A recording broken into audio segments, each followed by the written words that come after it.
Hello everyone. In this video, let's discuss how to write a program to find 4 divisors. Given an integer array nums, return the sum of divisors of the integers in that array that have exactly 4 divisors. If there is no such integer in the array, return 0. Let's go for the example 1. The array consists of 3 elements, that is 21, 4 and 7. So out of these 3 elements, 21 has 4 divisors, 4 has 3 divisors, 7 has 2 divisors. So the sum of the answer is the sum of the divisors. So here 1 plus 3 plus 7 plus 21. So we will get the sum value is 32. So the output is 32. Let's go for the second example. Nums is 21, 21. So 21 has 4 divisors, 1, 3, 7, 21. If I sum this, I will get the value is 31. 31 plus 31 will become 64. Let's go for the third example. The array elements are 1, 2, 3, 4, 5. None of the elements are 4 divisors, so the output is 0. Now let's discuss the logic in detail. Let's take the input value called 10. So when I take the input value as 10, so we'll check 10 is divisible by 1. Yes, it is divisible, so it is a factor. 10 divisible by 2. Yes, it is divisible, so it is a factor. 10 divided by 3. No, it is not a factor. 10 divided by 4. No, it is not a factor. 10 divided by 5. No, it is not a. Yes, it is a factor. So I'll take this.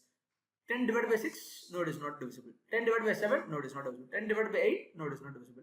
10 divided by 9. No, it is not divisible. 10 divided by 10. Yes, it is divisible. So it has 4 factors. I have to take the sum of these elements. So 10 plus 5, 15, 15 plus 2, 17, 17 plus 1, 18. The output should be 18 for this particular element alone. So here the logic normally will go for is take a for loop. For loop, I'll start I is equal to 1, I less than or equal to n, I plus plus. So here what will give? If the input value n is divided by I, then I can say that it is a factor.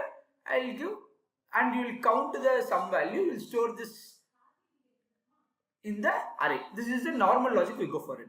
But here I highlighted n times. Okay. So here to avoid this, I will be iterating only square root of n. So which is nothing but optimization. Now let's discuss how to optimize this. So here instead of iterating 1 to 10, I'll iterate up to square root of 10. I'll iterate up to square root of 10. So what is square root of 10? 3. Only 3 times I'll iterate. I'll not iterate up to n times. How come this is possible? I'll tell you. There is one logic behind this.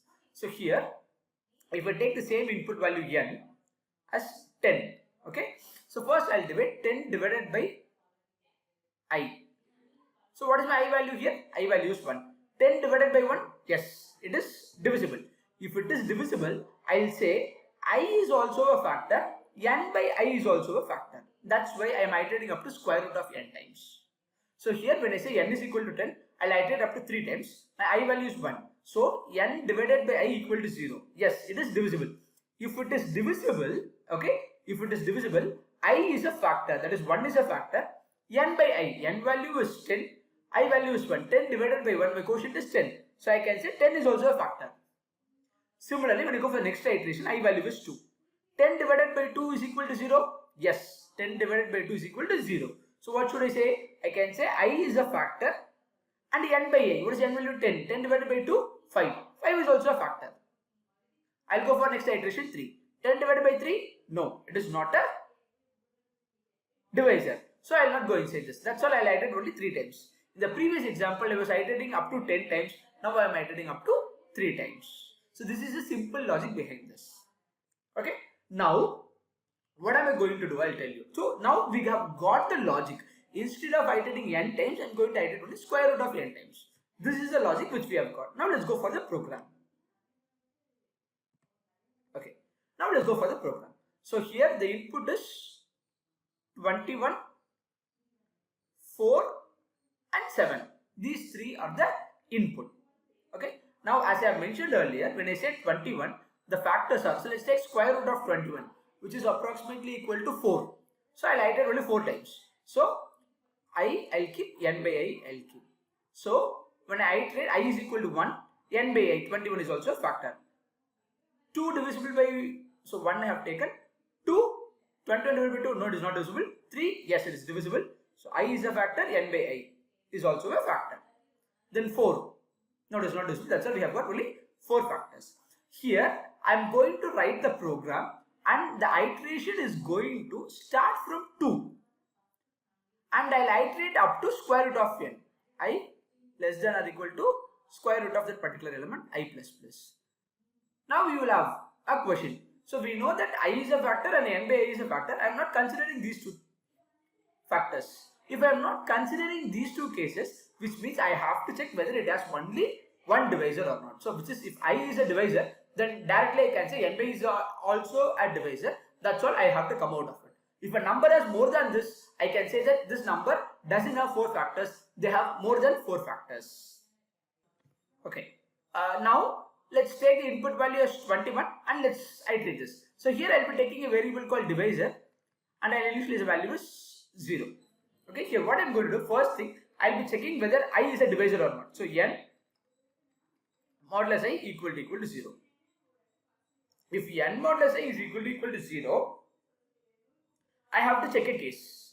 So if n modulus I is equal to 0, I have to check a case saying that if divisor is equal to 0. If divisor is equal to 0, if divisor is equal to 0, what I'll be doing? I'll update my I value as divisor. If it is not equal to 0, I'll update my divisor value as 0 and I'll break. Why am I breaking this? Because it has more than 4 factors. The reason here is I am iterating the value from 2 onwards. We know that the number 1 is also a factor and the same number is also a factor. That is 1 and 21 is also a factor. That is why I am starting my iteration from 2 onwards. So when I start from iteration from 2, 21 modulus 2 equal to 0? No. Next step. I value becomes 3. I will not go inside this if condition at all. I will go for the next for loop. I value becomes 3. 21 modulus 3 equal to 0? Yes. It is divisible. So we know that already the number 21 has 2 factors. Okay. Now it should have 2 factors. If it has more than these 2, the number doesn't have exactly 4 divisors. So that is the concept. Now 21 modulus 3 equal to 0. Yes, it is divisible. I'll go inside. Check whether my divisor value is equal to 0. Yes, my divisor value is equal to 0. So I'll update my I value as divisor. What is my I value? 3. So now divisor value becomes 3. Now divisor value becomes 3. I'll go for the next iteration. So I value becomes 4. 21 modulus 4 equal to 0? No. 21 modulus 4 equal to 0? No, it is not divisible. Next I'll go for next I value becomes 5. I'll come out of the for loop. Now I have changed the divisor value from 0 to some other number. If the divisor value is 0, it has more than 4 factors. If the divisor value is not equal to 0, I can say that it is exactly having 4 factors. Now divisor value is not equal to 0. That is, if divisor value is greater than 0, okay, I can say the number has 4 factors. This is the logic behind this. Now I have found out the number of divisors, whether a number has 4 factors or not. I need to find sum of those numbers, right? How to find the sum of those numbers? So that is a simple logic. Okay. So now I will be writing an if condition saying that we know the divisor value. So if divisor is greater than 0, if divisor is greater than 0 and I have to check divisor into divisor is less than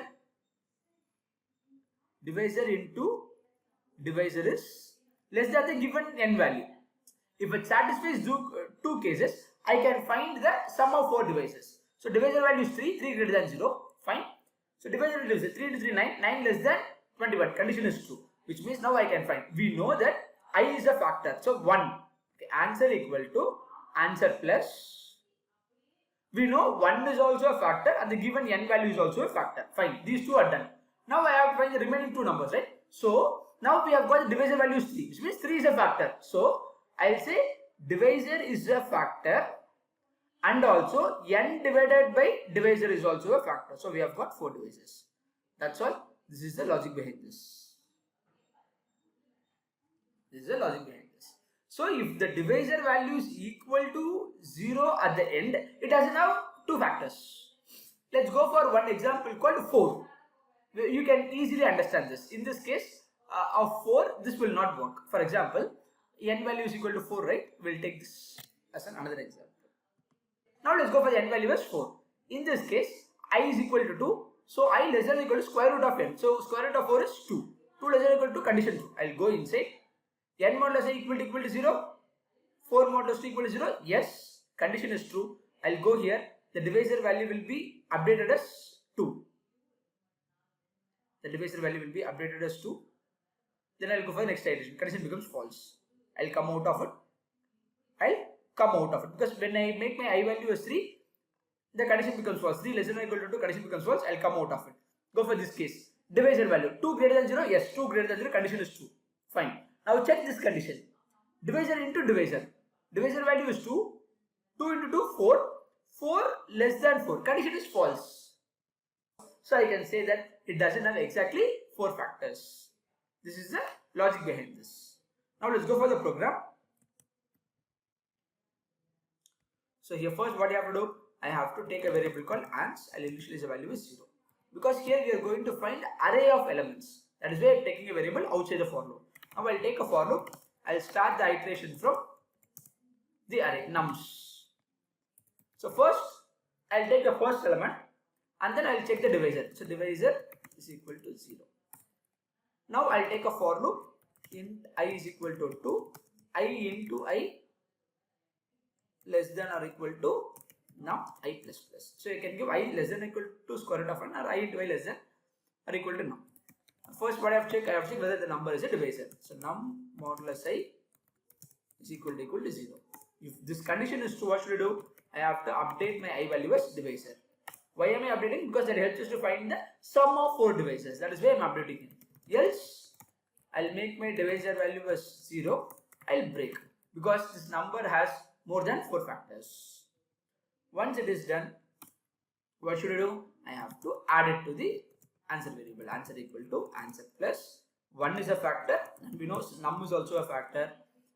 Divisor is a factor, and num divided by divisor is also a factor. So to add this, I have to check a condition. What is the condition I have to check? If divisor is greater than 0 and divisor into divisor is less than num. This is the case. What should I do? I have to find the sum value. That's all. Finally, what should I do? I have to return the sum. That is the answer. That's all. Let's run the code now.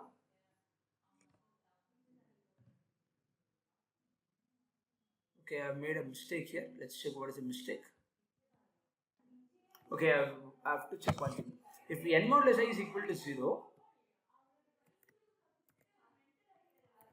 I have to go inside. I have to check one more condition. If divisor is equal to 0. If divisor is equal to 0, only then I have to update my I value to divisor. Else, I have to give my divisor value as 0 and then break. Let's run the code now.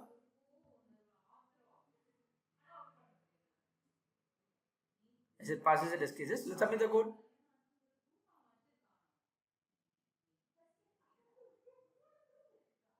As it passes all the test cases. That's all.